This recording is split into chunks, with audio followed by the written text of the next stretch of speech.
Bienvenidos, bienvenidas a esta videocolumna acerca de la violencia que se vivió en días pasados, el 15 de noviembre, para ser exactos, en el Zócalo capitalino, relacionado, por supuesto, con esta marcha o supuesta marcha de la generación Z. Esta manifestación desenmascara por completo a la derecha opositora a la Cuarta Transformación, donde participan, ya lo sabemos, desde el empresario Claudio X González Guajardo hasta los líderes de partidos políticos como Acción Nacional, Revolucionario Institucional y Movimiento Ciudadano, hasta comunicadores, aunque no todos pues se desenmascararon como promotores de esta manifestación. El objetivo, sin duda, fue que a partir de la violencia que se vivió, esta ira desmedida que se vivió en el Zócalo capitalino, se generara la falsa imagen, sobre todo a nivel internacional, de que en México se vive un descontrol, sobre todo para continuar con esta narrativa del narcoestado. Esta idea, no hay que olvidarlo, no es nueva. La derecha ha intentado imponerla en el imaginario colectivo desde el gobierno del presidente Andrés Manuel López Obrador, con las campañas de narcopresidente, luego en la campaña presidencial, pues narcocandidata y narcogobierno, narcopartido. Así que esto no es nuevo, incluye campañas a nivel internacional con pseudo reportajes como las supuestas textos de las llamadas catedrales del periodismo, como el New York Times, DW y ProPublica.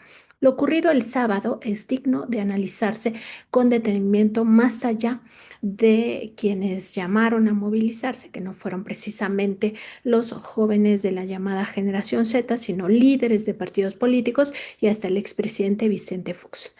Pero más allá de eso está el flujo de dinero con el que se inflaron las tendencias en redes sociales, porque si algo está muy claro es el hecho de que esta movilización no fue orgánica ni mucho menos una convocatoria de la adolescencia y la juventud mexicanas. De acuerdo con el director de Infodemia, Miguel Elorza, se emplearon alrededor de 90 millones de pesos justamente para que se difundiera masivamente el mensaje o la convocatoria de la movilización con esta bandera de One Piece. ¿Cuánto cuesta esta campaña, esta estrategia? A partir de diversos análisis, se calcula que el gasto en esta estrategia digital asciende a más de 90 millones de pesos, solo en octubre y en lo que va de noviembre. Pues aquí hay varias preguntas. ¿De dónde salió este dinero? ¿Quién aporta tal flujo de capital sin que le represente una pérdida para su fortuna?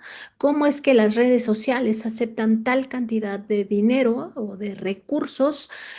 También pues podríamos preguntar sobre todo cómo aceptan este dinero para convocar a la violencia, porque aquí el tema es que los videos generados con inteligencia artificial de por sí manifestaban pues que iba a haber violencia en Palacio Nacional. De hecho, se compartían imágenes donde se quemaba este recinto histórico. También hay que preguntarnos si esto se reporta a la autoridad fiscal, tanto el egreso como el ingreso. Los pagos se hacen a través de cuentas bancarias, de criptomonedas. ¿Cómo es que circula esta cantidad multimillonaria en redes sociales? 90 millones de pesos. En fin. Hay preguntas que deben ser respondidas en ese sentido. Además de ello, también es importante advertir la ruta que ha seguido la oposición, sobre todo la derecha, en los últimos meses, porque así podemos observar pues cómo ha ido recrudeciendo la violencia asociada sobre todo a la oposición a la Cuarta Transformación, hasta llegar pues a esto que ya vimos el pasado 15 de noviembre en el Zócalo. Previo a que la presidenta Claudia Sheinbaum cumpliera un año en el gobierno, la narrativa de los supuestos líderes de opinión, los mismos que en 2023 se descararon con el llamado fenómeno Xóchitl, era que el actual gobierno, que el gobierno de la presidenta Sheinbaum ya había roto con su antecesor, con López Obrador, al menos en lo que toca a la estrategia de seguridad. Si ustedes lo recuerdan, indicaban que pasamos de los abrazos no balazos de Andrés Manuel López Obrador a una estrategia de confrontación directa con los cárteles encabezada por Omar García Harfuch, secretario de Seguridad y Protección Ciudadana. La respuesta que les dio la presidenta Sheinbaum, pues no solo desde su conferencia matutina, sino sobre todo desde el Zócalo capitalino en aquel meeting, pues para conmemorar este primer aniversario de su mandato, es que no ha roto con el presidente López Obrador y que su gobierno además nunca traicionará la confianza del pueblo. Esto, por supuesto, pues no le gustó a la oposición, no le gustó a las corporaciones mediáticas y empezaron otra vez a descalificar la estrategia de seguridad gubernamental nuevamente, pues haciendo apología de la violencia día, noche, tarde en todos los noticiarios, tanto de radio como de televisión, como de medios digitales. Esto, por supuesto, pues no es nuevo, tampoco, no es la primera vez que inflan narrativas para obstaculizar la administración de la presidenta Sheinbaum, para generar, pues sobre todo este ambiente de que estamos en el clima de la violencia, pues aprovechando además muy lamentablemente el homicidio del alcalde de Uruapan, Michoacán, Carlos Manso. Pero por supuesto que esto ya había pasado. Hay que recordar, pues tan solo un momento similar. Se vivió con el rancho en Teuchitlán, Jalisco, pues donde compararon incluso con los crematorios nazis, ¿no? Con toda este terror que se vivió en el nazismo y todo, pues para llamar en aquel momento y también en este a la intervención del gobierno estadounidense de Donald Trump.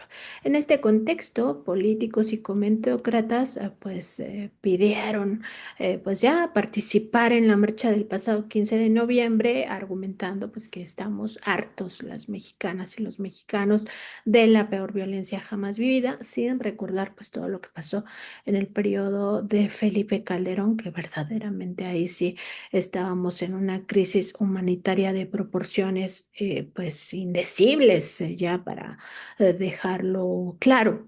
Esto también sin importarles, pues que claramente el mensaje que se estaba compartiendo de forma masiva por el dinero tan abundante que hubo y que potenció, por supuesto, esta presencia en redes sociales. Estamos hablando de más de 90 millones pues para potencializar este mensaje, pues eso no les importó, o sea, no les importó estar llamando prácticamente a la violencia, porque literalmente lo que esos mensajes decían era ir a quemar Palacio Nacional.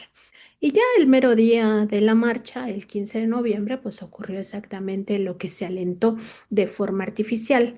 Y de la misma manera, pues podría tratarse de algo inducido. Esta violencia que vimos en imágenes que se compartieron no solo en redes sociales, también en medios de comunicación frente a Palacio Nacional, pues se caracteriza sobre todo por provenir de personas, en su mayoría embosadas, que traían consigo marros, que traían consigo martillos y otros elementos, pues para golpear, barretas, en fin, cosas que llevaban pues para derribar las vallas de contención y sobre todo, pues ya lo que más claramente quedó pues en evidencia para provocar a la policía. De acuerdo con el gobierno capitalino, se estima que fueron unas 1,000 personas las que desarrollaron estos actos violentos enfocados a provocar a la policía. ¿Para qué? Pues para alentar no solo la narrativa del narcoestado, sino también la narrativa que han traído desde hace meses, incluso desde el sexenio de López Obrador, de los gobiernos autoritarios y dictatoriales. ¿A quién le conviene la violencia? Evidentemente a la derecha, que enfrenta una de las más grandes crisis en su historia. ¿Por qué le surge crear además este tipo de escenarios en noviembre, casi ya finalizando el año? Pues para frenar procesos muy importantes, y esto es lo que hay que remarcar, entre ellos la discusión de los cambios en el sistema electoral mexicano. ¿Por qué? Pues porque la oposición está acostumbrada a controlar instituciones como el IFE, ahora INE, como el Tribunal Electoral del Poder Judicial de la Federación y en general todo el sistema electoral mexicano, es decir, los organismos estatales, pues precisamente para seguir robándose las elecciones de nuestro país, como lo hicieron sistemáticamente desde 1988 hasta 2012. Ya en 2018 no les alcanzó, primero porque convirtieron a Enrique Peña Nieto como el payaso de las cachetadas, y él ya no participó de este fraude electoral, aunque sí se lo fueron a pedir. Eso lo narró en múltiples ocasiones el propio presidente López Obrador, que se le contó el mismo Peña Nieto ya en el proceso de transición. Entonces están acostumbrados a robarse las elecciones y para eso quieren seguir teniendo el control. Por eso les interesa particularmente en este momento, pues, alentar estas acciones violentas. Entonces, pues obviamente están arreciando su violencia como parte de una estrategia que echaron a andar desde 2005 contra López Obrador, con campañas mediáticas de desprestigio como la del peligro para México. Y pues ya en el sexenio pasado fue tomando forma de golpe de Estado blando como una estrategia específicamente enfocada a debilitar a la administración federal. Al respecto, no hay que olvidar cuáles son las características del golpe de Estado blando para identificarlas en nuestra realidad siempre que estén pues echándose a andar. Esto ha pasado en América Latina, no es nuevo tampoco y ha tenido relativo éxito en algunas regiones, sobre todo, por ejemplo, en Argentina, en Bolivia, en Brasil, así que pues no hay que echarlo en saco roto. De acuerdo con el politólogo Gene Sharp, esta estrategia emplea técnicas para desestabilizar a los países en los ámbitos económico, político y social, y los medios de comunicación son esenciales para ello. A esto habría que sumar también las redes sociales. ¿Y cómo va esta estrategia? Pues se comienza por ablandar a la sociedad a través del malestar y la desesperanza, se deslegitiman las acciones gubernamentales por medio de la difusión de mensajes adversos, ofensas y noticias falsas. Luego se promueven constantes movilizaciones de protesta o el llamado calentamiento de calle. Aquí voy a hacer un paréntesis porque claramente se podría ubicar lo que pasó el 15 de noviembre con esta marcha de la supuesta generación Z como parte del calentamiento de calle, cierro paréntesis. Ahora, ¿qué llama la atención de la marcha? Pues un grupo muy violento que llegó al zócalo de la ciudad, muy violento. Algunos vestidos de negro, otros no. Algunos con la cara cubierta, otros no. La mayoría no eran jóvenes de este grupo violento que llegó. Además, el golpe de Estado blando emplea rumores para generar escenarios de falsa cristía y con ello señalar la incompetencia del gobierno. Se inician también juicios injustos contra los gobernantes. En México esta fase pues ya estaría prácticamente anulada porque somos el primer país con un poder judicial electo por voto popular. Entonces ya esta fase que tiene que ver con el llamado lawfare o la guerra judicial, pues ya la tendrían también un poco anulada. Cierro este otro paréntesis. Finalmente viene una fractura institucional donde estos procesos judiciales avanzan, los medios de comunicación los apoyan y los gobiernos finalmente caen. Ya decimos, esta parte, digamos, la tendríamos un poco ahí como en la expectativa de qué pasaría con este nuevo poder judicial. Hay que tener confianza en que el pueblo supo elegir y en ese contexto pues quizá eso no ocurriría en el escenario mexicano actual, pero sí, lo que sí ocurriría pues es todos los demás elementos que buscan desestabilizar económica, social y políticamente a nuestro país.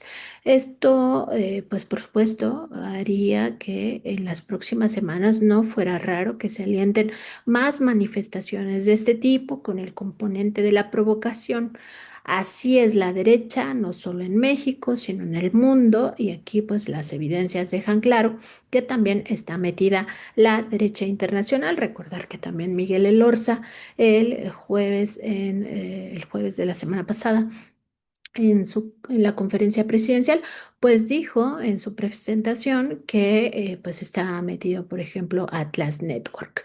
Esta asociación internacional de ultraderecha, pues también conecta con facciones ultras, tanto de Estados Unidos como de España, así como argentinos, así que pues habrá que estar atentos al rumbo que va siguiendo la oposición en México. Se irá marcando en los próximos días, sobre todo en corporaciones mediáticas, con supuestos líderes de opinión, los líderes de partidos, todos los que podríamos nombrar como los vendepatrias, pues van a estar en acción. Pues justamente para ir desestabilizando sobre todo el proceso en el que estamos de la reforma electoral, y por supuesto, hay que estar atentos a todas estas cuentas en redes sociales asociadas a todos ellos. Pues hasta aquí esta videocolumna. Los invito a que se suscriban en mi canal y que le den like a esta publicación, que la compartan. Muchísimas gracias y saludos a todas y a todos.